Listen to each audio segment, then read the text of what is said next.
शीर्षक लोमड़ी और अंगूर। एक बार की बात है, एक भूखी लोमड़ी एक हरे भरे बाग में घूम रही थी। वह बहुत भूखी थी और खाने की तलाश में थी। चारों ओर सुंदर पेड़ और पौधे थे, लेकिन उसे कुछ भी खाने को नहीं मिला। फिर अचानक उसकी नजर एक पेड़ पर गई। पेड़ पर बहुत सारे सुंदर और पके अंगूर झूल रहे थे। अंगूर सुनहरे और रसदार थे, और लोमड़ी ने सोचा, ये अंगूर तो बहुत मीठे होंगे। लोमड़ी ने सोचा कि उसे इन अंगूरों को पकड़ना चाहिए। वह पेड़ के नीचे गई और अंगूरों को पकड़ने की कोशिश करने लगी। उसने ऊंचाई पर कूदने की कोशिश की, लेकिन अंगूर बहुत ऊंचे थे। लोमड़ी ने बहुत मेहनत की। वह बार बार कूदती रही, लेकिन हर बार अंगूर उसके पहुंच से दूर रहते।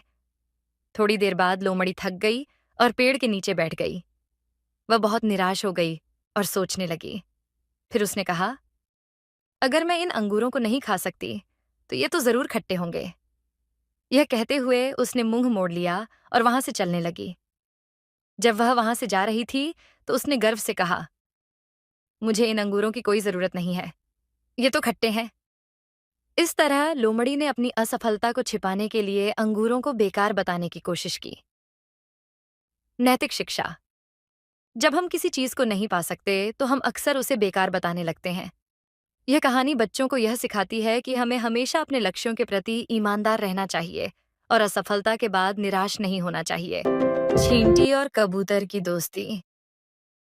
एक बार की बात है, एक गर्मी के दिन एक छोटी चींटी पानी की तलाश में इधर-उधर भटक रही थी। चलते चलते उसे एक धारा मिली और प्यास से बेहाल चींटी पानी पीने के लिए धारा के किनारे गई। लेकिन पानी पीते समय अचानक उसका पैर फिसल गया और वह धारा में गिर गई। बहाव तेज था और चींटी को तैरना नहीं आता था। वह खुद को बचाने की बहुत कोशिश कर रही थी, लेकिन हर बार पानी उसे बहा ले जा रहा था। तभी पास के एक पेड़ पर बैठा एक कबूतर चींटी को पानी में डूबता हुआ देख रहा था। कबूतर ने तुरंत एक पत्ता तोड़ा और उसे पानी में चींटी के पास गिरा दिया।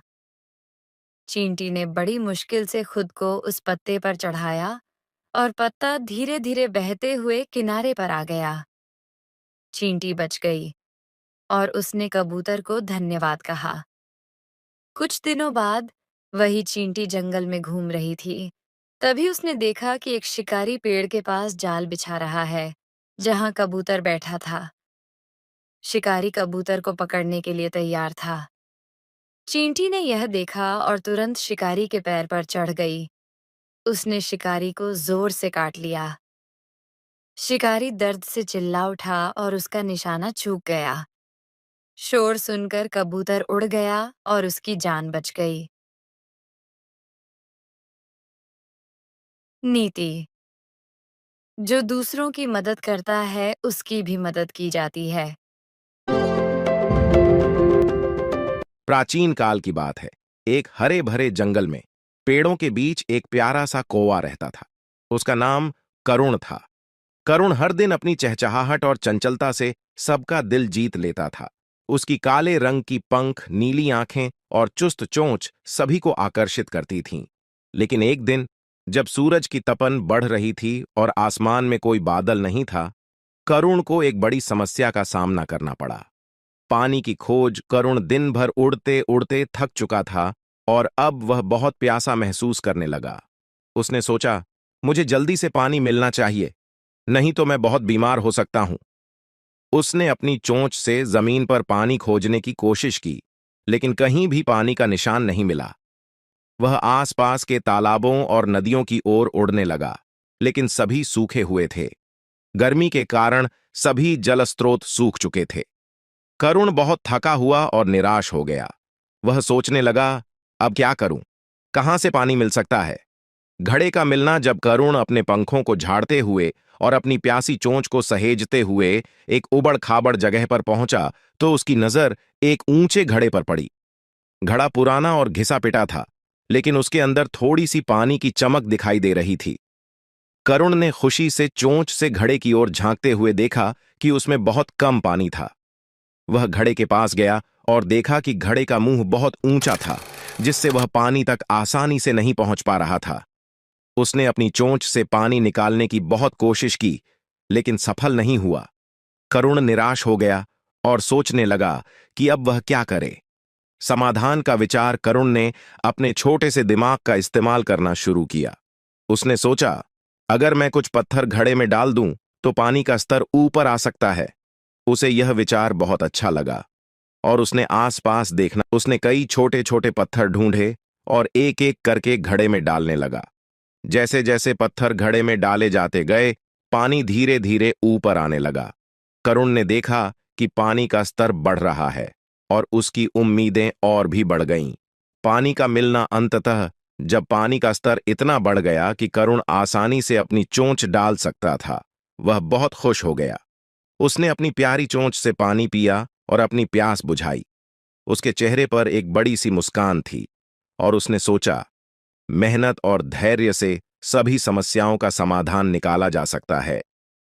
कहानी की सीख करुण ने समझा कि केवल अपनी समस्या को समझना ही काफी नहीं है, बल्कि उसके समाधान के लिए एक सही योजना बनाना भी जरूरी है।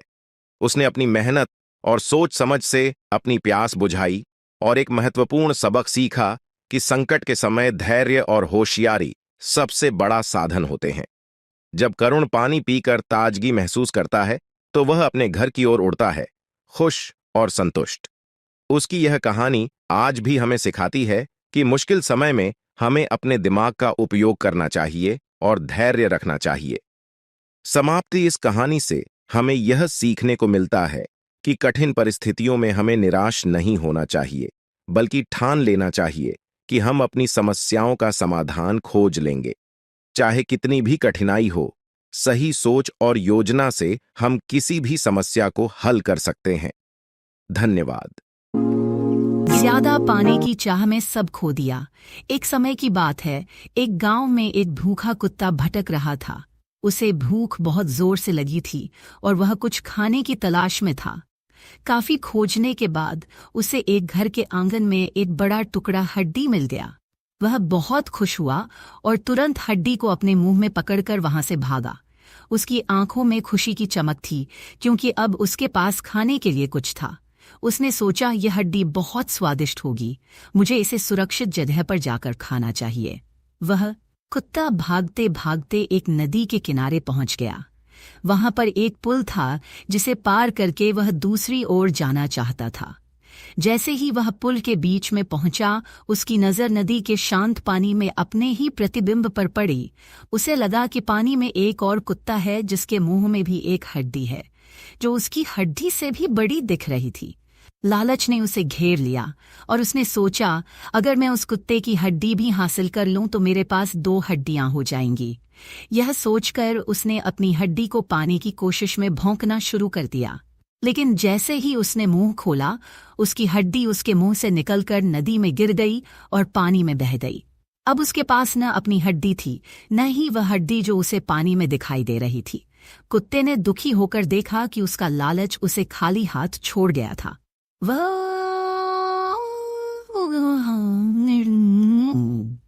वह मन से वापस चला गया और उसे समझ में आ गया कि लालच की वजह से उसने जो था वह भी खो दिया।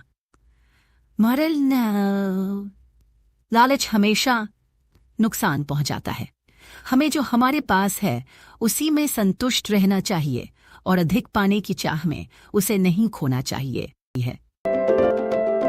सिंह और चूहे की कहानी। एक दिन एक शेर गहरी नींद में सो रहा था।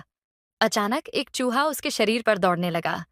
शेर की नींद टूट गई और उसने चूहे को पकड़ लिया। शेर ने गुस्से से कहा, तुम्हारी यह मजाक मेरी नींद में खलल डाल रही है, मैं तुम्हें दंडित करूंगा। चूहा डर के मारे कांपते हुए बोला, कृपया मुझे मत मारो, मैं बहुत छोटा हूं, लेकिन एक दिन मैं तुम्हारी मदद कर सकता हूं। शेर ने हंसते हुए चूहे को छोड़ दिया और कहा, तुम्हारी मदद? हाँ हाँ, यह असंभव है, लेकिन चलो, अब तुम्हें छोड़ देता हूं। कुछ दिन बाद शेर एक जाल में फंस गया। उसने बार बार शेर की मदद करने की कोशिश की, लेकिन उसकी मदद नहीं हो पा रही थी। तभी चूहा वहां आया। उसने अपनी तेज दांतों से जाल को कुतरना शुरू किया और थोड़ी ही देर में शेर को आजाद कर दिया। शेर ने चूहे को धन्यवाद कहा और कहा, मुझे विश्वास नहीं था कि तुम मेरी मदद कर सकते हो, लेकिन तुमने यह साबित कर दिया कि हर कोई, चाहे वह कितना भी छोटा क्यों ना हो, मददगार हो सकता है। चूहे ने मुस्कुराते हुए जवाब दिया, मैंने तुम्हें दिखाया कि सच्ची दोस्ती और मदद का कोई आकार नहीं होता। हम सब एक दूसरे के लिए महत्वपूर्ण हैं। सीख, कभी भी किसी को उसकी छोटी या बड़ी भूमिका की वजह से कम मत समझो, क्योंकि हर किसी में अपनी खासियत होती है। शीर्षक, सोने के अंडे देने वाली हंस। एक समय की बात है, एक गरीब किसान एक छोटे से गांव में रहता था। वह बहुत मेहनती था, लेकिन उसकी गरीबी उसका पीछा नहीं छोड़ रही थी। एक दिन उसे एक अद्भुत हंस मिली। यह कोई साधारण हंस नहीं थी, बल्कि हर दिन एक सोने का अंडा देती थी। किसान को अपनी किस्मत पर विश्वास नहीं हुआ। उसने सोने का अंडा बाजार में बेचा और उसे बहुत अच्छे पैसे मिले। किसान हर दिन हंस से एक सोने का अंडा लेता, उसे बेचता और धीरे धीरे उसकी गरीबी दूर होने लगी। कुछ ही समय में किसान अमीर बनने लगा। लेकिन जैसे जैसे उसकी संपत्ति बढ़ी, उसकी लालच भी बढ़ती गई। उसने सोचा, अगर हंस रोज एक सोने का अंडा देती है, तो इसके पेट में जरूर बहुत सारे अंडे होंगे। अगर मैं इसे मारकर सारे अंडे एक साथ निकाल लूं, तो मैं तुरंत अमीर हो जाऊंगा। लालच में आकर किसान ने हंस को मारने का निश्चय किया। उसने हंस को पकड़ा और उसका पेट चीर डाला, लेकिन उसके पेट में उसे एक भी सोने का अंडा नहीं मिला। किसान को अपनी गलती का एहसास हुआ, लेकिन अब बहुत देर हो चुकी थी।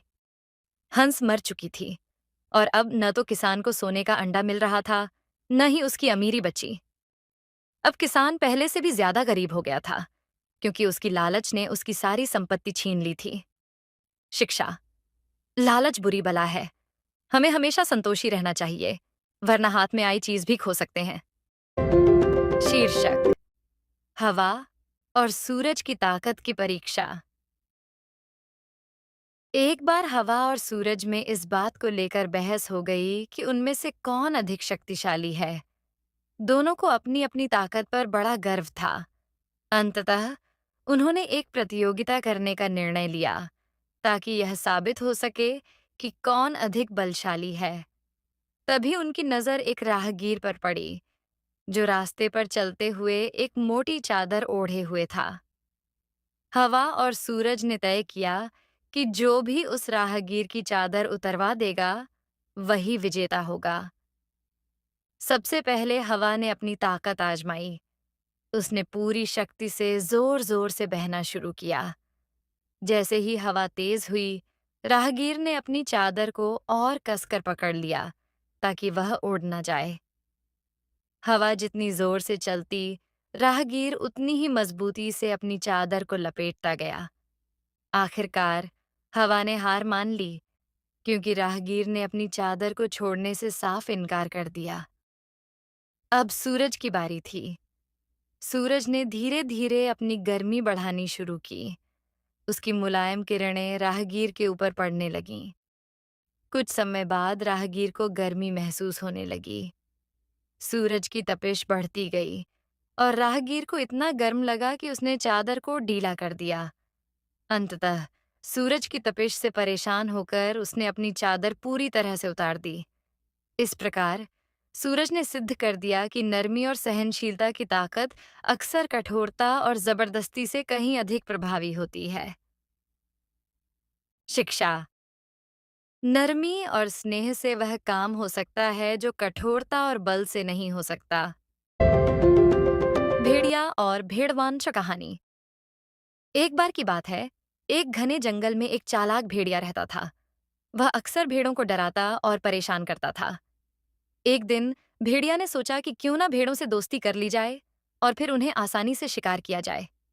भेड़िया ने एक प्यारी सी मुस्कान के साथ भेड़ों के पास जाकर कहा, नमस्ते भेड़ों, मैं आपको एक अच्छा सुझाव देना चाहता हूँ। अगर आप मेरी बात माने, तो मैं आपको एक सुरक्षित जगह दिखा सकता हूँ। भेड़ें थोड़ी चौंकीं, लेकिन का व्यवहार देखकर उन्होंने सोचा, शायद वह सच में हमारी मदद करना चाहता है। उन्होंने भेड़िया की बात मान ली और उसके साथ चलने लगीं। भेड़िया ने उन्हें एक सुंदर जगह पर ले जाकर कहा, यहाँ आपको बहुत अच्छा खाना मिलेगा और आप पूरी तरह से सुरक्षित रहेंगी। भेड़ें खुश हो गईं और भेड़िया को धन्यवाद कहा। लेकिन अचानक एक भेड़ ने भेड़िया की आंखों में चमक देखी और समझ गई कि कुछ गड़बड़ है। उसने तुरंत बाकी भेड़ों को चेतावनी दी। सभी भेड़ें समझ गईं कि भेड़िया उन्हें धोखा दे रहा था। भेड़ें एक साथ आकर भेड़िया से बोलीं, हमारी मदद की बजाय तुम हमें धोखा देना चाहते हो। हम अब और तुम्हारी बातों में नहीं आएंगे। भेड़िया को अपनी गलती का एहसास हुआ और उसने सोचा कि अब उसे अपनी आदतें बदलनी चाहिए। भेड़िया ने माफी मांगी और भेड़ों ने उसे माफ कर दिया। सीख। सच्ची दोस्ती भरोसे और ईमानदारी से होती है, चालाकी से नहीं। धन्यवाद। राजा मिदास और सोने का वरदान। बहुत समय पहले एक राज्य में राजा मिदास नाम का एक राजा रहता था। राजा मिदास के पास धन दौलत की कोई कमी नहीं थी, लेकिन उसे हमेशा और ज्यादा सोना चाहिए था। वह सोचता, अगर मेरे पास अनगिनत सोना हो तो मैं सबसे खुश इंसान बन जाऊंगा। एक दिन राजा मिदास ने एक देवता से प्रार्थना की और कहा, हे देवता, मुझे ऐसा वरदान दीजिए कि मैं जो भी छूऊं वह सोने में बदल जाए। देवता ने उसकी बात सुनी और बोले, मिदास, तुम्हारी इच्छा पूरी होगी, लेकिन याद रखना, हर वरदान के साथ जिम्मेदारी भी आती है। अगले दिन राजा मिदास ने अपनी ताकत आजमाने के लिए एक पत्थर को छुआ, और क्या चमत्कार, वह पत्थर चमचमाते सोने में बदल गया। मिदास बहुत खुश हुआ। उसने फूलों को छुआ और वे भी सोने के बन गए। वह खुशी से चिल्लाया, अब मैं दुनिया का सबसे अमीर इंसान हूं। लेकिन मिदास की खुशी ज्यादा देर तक नहीं टिक पाई। जब उसने खाना खाने की कोशिश की तो रोटी और फल भी सोने में बदल गए। वह भूखा रह गया। थोड़ी देर बाद उसकी प्यारी बेटी दौड़ती हुई उसके पास आई। पिताजी, पिताजी, उसने कहा और मिदास को गले लगा लिया। लेकिन जैसे ही मिदास ने उसे छुआ, वह सोने की मूर्ति में बदल गई। राजा मिदास हक्का बक्का रह गया। वह जोर से चिल्लाया, ओह, ये मैंने क्या किया? मेरी बेटी, मेरी प्यारी बेटी।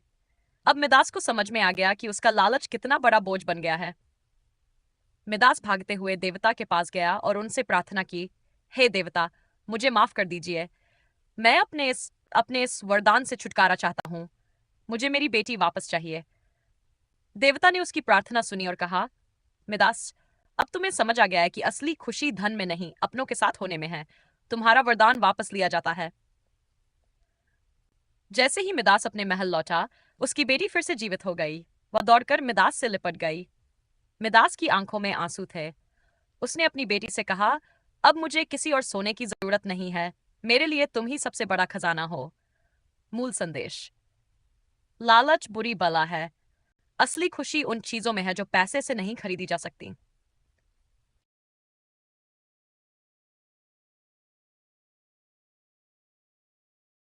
किसान और सांप। एक समय की बात है।